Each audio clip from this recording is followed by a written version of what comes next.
Hello，大家好，我是议员，终于等到了华莱士的报告。事先声明，国际服饰还没有出现华莱士的，要等到下次转盘才会出现。并且我在更新这个影片的时候，小 CP 应该是出现了，所以多不久我可能又会再更新小 CP 的影片。今天的报告全部都是由观众投稿的，并不是我自己的报告，所以我没有办法去要求对方要有多好的装备、军器，甚至是其他争议，我是没有办法去提升的。不管怎样，这里非常感谢聪明的海绵宝宝提供的战报，这里也是附上他自己所携带的装备跟军器。严格来说，他的装备已经算是很不错了，军器不算是最顶级的，不过加上他这里的铭文还有里面的系数，其实已经足够了。并且他使用的阵型就是拱形阵，普通攻击伤害提升 5%。 接着这个是他的部队阵地，并且他打的地图应该是英雄战歌之类的，可以看到他的技能这边是有添加助阵技能的。不过这里我所分享的部队阵地也只是为了让你们去看一下他的步兵的阵地是有多少，因为报告实在是太多了，我没有办法要求他每一个部队的阵地都点给我看，只能给你们看一个大概而已。那接下来就是看他的报告了。那他有说到他自己王国的定位是在 CD 组，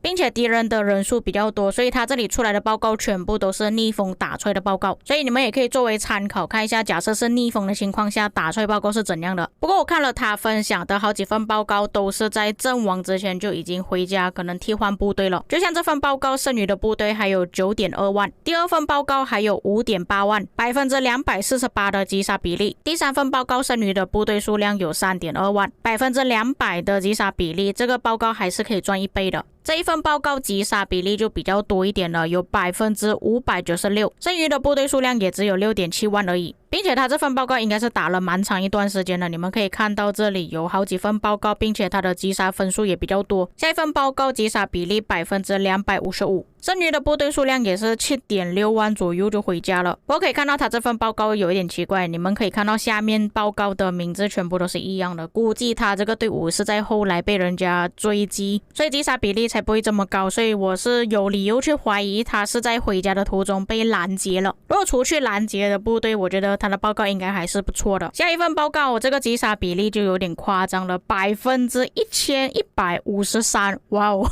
不过他剩余的部队有21万，就大概还有剩余一半的部队啦，可是他打出来报告都可以赚那么多了。但可惜的就是他的报告没有每一份点开，所以我也不能确定敌方他们所携带的部队是什么搭配，为什么这个击杀比例可以拿到这么高。我看下面的名字有好几个报告的名字都是一样的，所以估计他应该是去追击敌方的部队。如果是对方在跑你去追击的话，一般来说报告都是蛮好看的。再加上这位玩家剩余的部队有这么多的情况来推测，他应该是追击啦，我个人觉得。不过这份报告还有上一份报告也是可以作为参考，当你的部队被追击，或者是你去追击别人的部队的时候会变成怎样。并且我在前面也是有说过，这个玩家他的王国就在 CD 组， CD 组的玩家一般来说追击是很正常的事情，因为活跃玩家不多的关系啊，所以大团战基本上很少都是负责在追击而已。这是对方所提供的最后一份报告，他的击杀比例有 531%。 那以这份报告来看的话是正常的打架了，他剩余的部队大概有10万左右，并且这份报告下面的名字也是没有重复的，所以推测应该是正常的打架。也可以从报告看得出表现确实是不错的。根据这位玩家所分享的报告呢，他的玩法大多数应该都是在拉扯，因为下面的名字都没有重复，不过也不排除有可能是 AOE 所导致的。那么除了聪明的海绵宝宝之外，还有另外一位玩家也是提供了报告给我，在这里也是特别感谢无痕 ING 所提供的报告。那他所在的王国就是在466，国服的466就是先锋王国，等于说现在我们要换另外一个角度，从原本 CD 组的报告变成先锋的报告来看一下。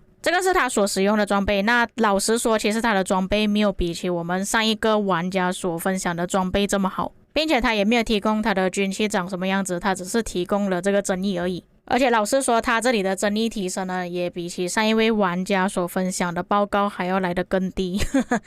不过我们也可以参考一下，如果你的争议跟这位玩家是一样的话会变成怎样。不过每个人的争议都是不一样，有些高有些低，所以我们多个参考也是不错的。我们根据这个玩家所提供的报告来看，他的部队数量大概是有26万左右。目前466正在打这关卡4，所以他们的科技是肯定没有满的，所以我推测这个玩家应该也是没有购买太多的水晶科技，所以他这里的扩编提升没有这么高。跟前面我所分享的那位玩家的报告也是差不多的部队数量，可是人家在 CD 族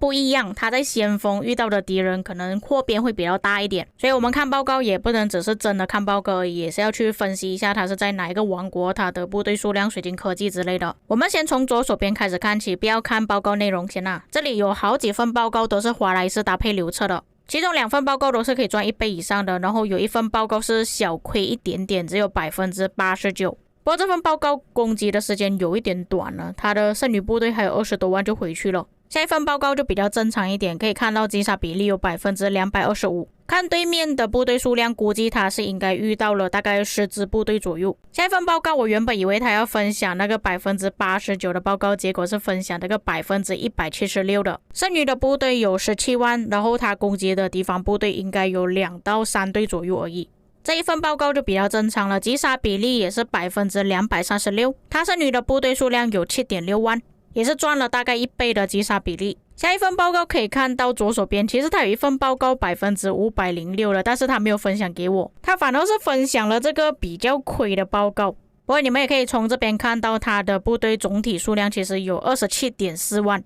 对方所携带的部队数量是比较多的，但是你们可以发现到对方他的医院是已经爆炸了。他留这份报告估计是想要嘲笑对面了，不过不小心分享给我了。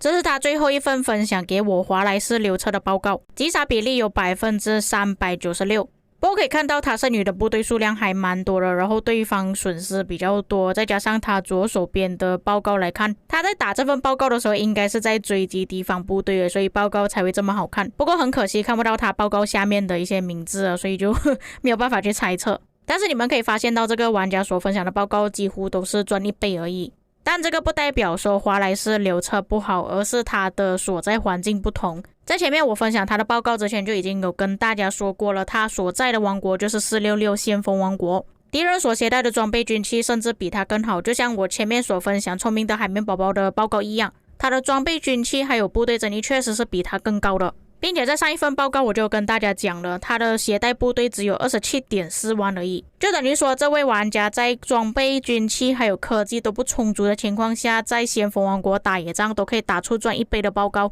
老实说都算是表现很不错了。不过也可以看得出他分享的报告有一些不太好看的，他不愿意分享给我啦。其实我是不避讳这种东西啊，有好跟不好的报告都可以分享的，可以给大家作为参考。只是分享好的报告反而会让我们没有办法看到整个统帅的表现。不管怎样还是非常感谢这2位分享报告给我。不过很可惜全部报告都是华莱士搭配刘彻的，并没有收到任何 CP 搭配华莱士的报告。不过也算是正常啦，毕竟重击加重击的搭配才是最完美的组合，如果用一个技能伤害搭配重击的话，感觉有点怪怪的。以上就是我收集到的所有实战报告了。不过再次声明啊，每一个玩家的配置、装备、军器都不一样，所以这些报告作为参考就好。至于各位在看了之后有什么感想，可以在评论区给我知道。以上就是本期内容，我们下个影片再见。